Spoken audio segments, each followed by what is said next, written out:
The Holy Gospel according to Matthew. Glory to you, O Lord.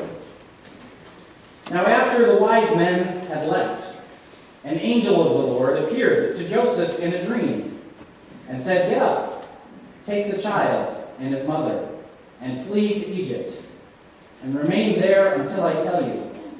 For Herod is about to search for the child to destroy him." Then Joseph got up, took the child and his mother by night, and went to Egypt, and remained there until the death of Herod. This was to fulfill what had been spoken by the Lord through the prophet, "Out of Egypt I have called my son." When Herod saw that he had been tricked by the wise men, he was infuriated, and he sent and killed all the children in and around Bethlehem who were 2 years old or under, according to the time that he had learned from the wise men. Then was fulfilled what was spoken by the prophet Jeremiah. A voice was heard in Ramah, wailing and loud lamentation, Rachel weeping for her children. She refused to be consoled because they are no more. When Herod died, an angel of the Lord suddenly appeared in a dream to Joseph in Egypt and said, "Get up, take the child and his mother, and go to the land of Israel, for those who were seeking the child's life are dead." Then Joseph got up, took the child and his mother, and went to the land of Israel. But when he heard that Archelaus was ruling over Judea in the place of his father Herod, he was afraid to go there.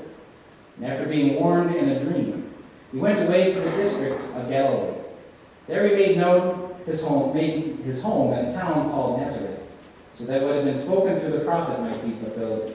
He will be called a Nazarene. This is the gospel of the Lord. Praise to you, O Christ. Please be seated.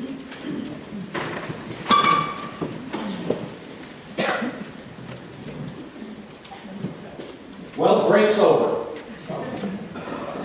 Not school break. There's still a few days before classes pick up again. Not vacation break. People are still traveling. I was told that this was the highest traveled holiday week ever. I don't know if I believe that or not. I guess we'll stay tuned the next year to find out. But it seems like a good weekend right between Christmas and New Year's to be away.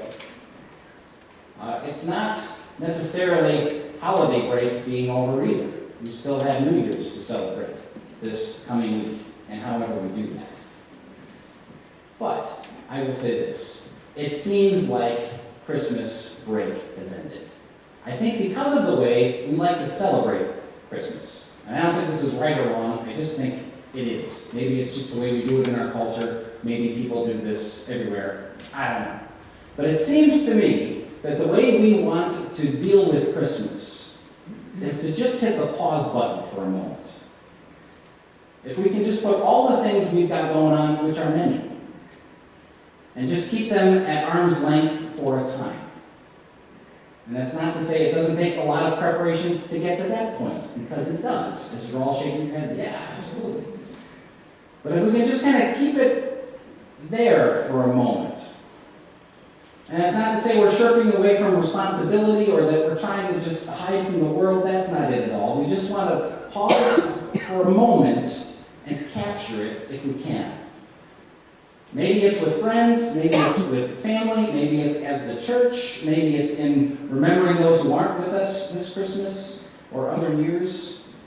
But to just take that moment with the pause button pushed to celebrate what happens in the manger, that God has come among us, that the promise is that God is with us no matter what. If we can just remember that for a brief, even a second, in the midst of all the stuff that happens now, we've kept Christmas. Anyone else feel like this? Okay. Raise your hand. Matthew throws no punches and that the break is over, right? The world is ready and knocking on the door. And especially in Jesus' story, that push is strong. And all the things that are going on in this reading. I mean, we live in a world that is all about might makes right. It's all about the strong exploiting the weak. It's all about using fear as a tool of control and power over other people to manipulate them. I mean, this is the world in which we live. And yet the promise of the manger is really the opposite of those, isn't it? I mean, isn't that what our faith is all about?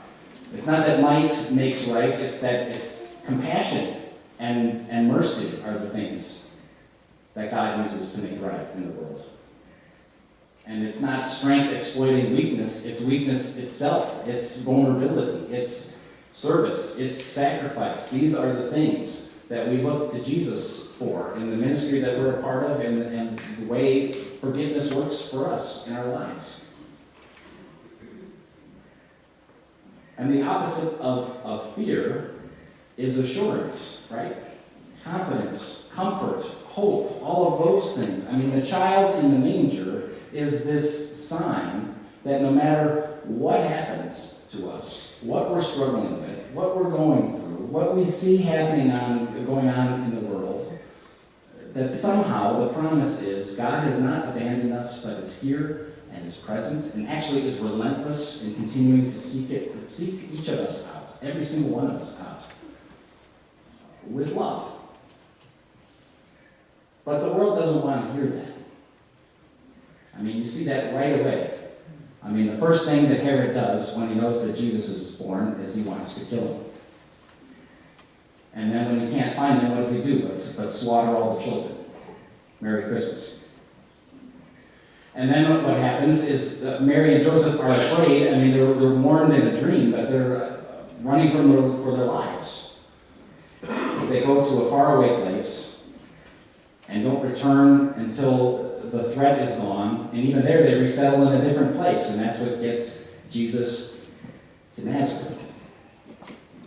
And yet the promise of Christmas, what we hope for, I think in this moment where we just want to hold on to it for a second if we can, is that even in the midst of a world like that in which we still live all these years later, it's that compassion and mercy are what God uses to bring about righteousness in the world. And that it's not about strength, it's about vulnerability and giving our lives over to each other just as God in Christ gives his life over for us.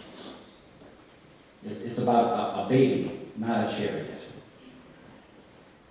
And it comes in this weird place, in this weird time, to the most unlikely people, and to you and me, with this assurance that this promise is for us, that God is with us, no matter what we're going through, no matter how big of a jerk we were yesterday, no matter what we're holding on to instead. In the midst of that, God's love is what continues to seek each of us out. So this morning I woke up early, as I usually do on Sunday morning, and I turned the TV on because I wanted to see if there was a football game on later I wanted to watch or fall asleep during, and there is. So that was good news. But then I saw some headlines that I hadn't seen yesterday. I guess in Monsey, New York, there was 5 people who were stabbed while celebrating Hanukkah. A rabbi and a group of people that were celebrating together in his home. And somebody came in and was wielding a knife and started slaughtering the innocents. I mean, this is the world in which we live. And our reactions to that are always, oh my gosh, what is that all about? Or what do we do about that? Or how do we stop it? Or what's the right policy or whatever to enable it? But what is our calling? What does the manger call us to? Compassion and mercy. Vulnerability and putting ourselves out there with one another. And somehow clinging onto this ridiculous, unlikely promise that even in the midst of such a horror like that God is still present somehow. Now, as I was watching that, they made a commentary that this was the 9th incident in the last couple of weeks in New York State like this. And then they also recalled other things that had gone on. There was the shooting in Jersey City at the deli, and there was an attack on a synagogue in San Diego in April, and if you remember back well over a year ago, that horrible massacre at the Tree of Life Synagogue in Pittsburgh, and this growing anti-Semitism that seems to be pervasive underneath it, and the hate that goes underneath it, and the way the world works underneath it. And sometimes you want to just hit that pause button and hope it just stays there. And maybe we can somehow keep the world at arm's length, but we know we can't. And what's the promise in the midst of that? I mean, Lutherans have not always been really good about joining the world in these things, but we're growing in that regard and learning how to do it, to share in each other's humanity, right? It's not that people are different from us or believe different than us or practice different from us, but they are human just like us. And what is the human promise of the Christ child that comes? It's that compassion and mercy is what God hopes for us. It's about our vulnerability to each other and what we share. And it's when all the other voices in our world tell us to be afraid, but really we have nothing to be afraid of at all, because God is with us, no matter what, and is seeking us out with a relentless love that will capture all of us eventually. Break's over. It's time for us to get back to work. I mean, one of the things we do when we go to these places and help out in so many places, I mean, you look at some of the things that we struggle with in our own state and region and even community. I mean, things like drug abuse and homelessness and people being hungry, and we join those things and help there, not because we just want to feel better about ourselves, which, let's be honest, sometimes that is why we do it. But it's also to try to live out this Christmas promise that our lives are about compassion and mercy, that it's about vulnerability and the humanity that we share, that God joins us in, and that somehow in the midst of everything going on, God continues to be present and promises to be present, and that love will never let us go. Breaks over. In a passage like this, it's hard not to think about wider things and what's going on in the world, too. Earlier in the week, I was looking back and just kind of thinking about that. And there are 70 million people who are displaced in the world. 70 million. I mean, that's not a local problem. That's like 1 in 100 people if there's 7 billion people. Huge humanitarian crisis in our world. And it is a political issue, but it's not a political issue, is it? I mean, it's about our humanity and where God wants to meet us and how we might be a part of that. So I have a friend who's a pastor who lives in a different state. One of the ministries that they do is they do this prison ministry. And one of the things they do with this prison ministry is they partner with these nuns who help them visit people. And in this particular facility, they visit some of the people who are being detained for immigration issues. And one of the things that they have come into is because when you're in prison, I mean, they take all your stuff, right? I mean, you get a prison gown and you do that. Is they have come to these boxes full of these prayer beads that people had been carrying with them. And so he got some of them. And so he, about a month or so ago, posted on it, but then he took it down because he didn't want the people who were working on this to have other issues. But he shared a set of prayer beads with me, and I have them. It's a rosary. And I kind of want to reflect on a couple of things he said, because I kind of joined him in that. I mean, I don't know whose these were at all. I have no idea who these were. I don't know if they are old or young, or a child, an adult, or left-handed or right-handed. I don't know what language they speak. I don't know if they came to this country for good reasons or for bad reasons. I don't know if they intended anybody harm or they just wanted a better life. I have no idea who was in possession of these beads. But I've come to pray for whoever owned them prior to me. And I've been doing that over the course of the last several weeks. And I will tell you, I have no idea if this has changed this person, or it's helped this person, or if they even know that anybody's praying for them. But I will tell you, it's changed me a little bit. It's helped me think about our humanity a little bit more.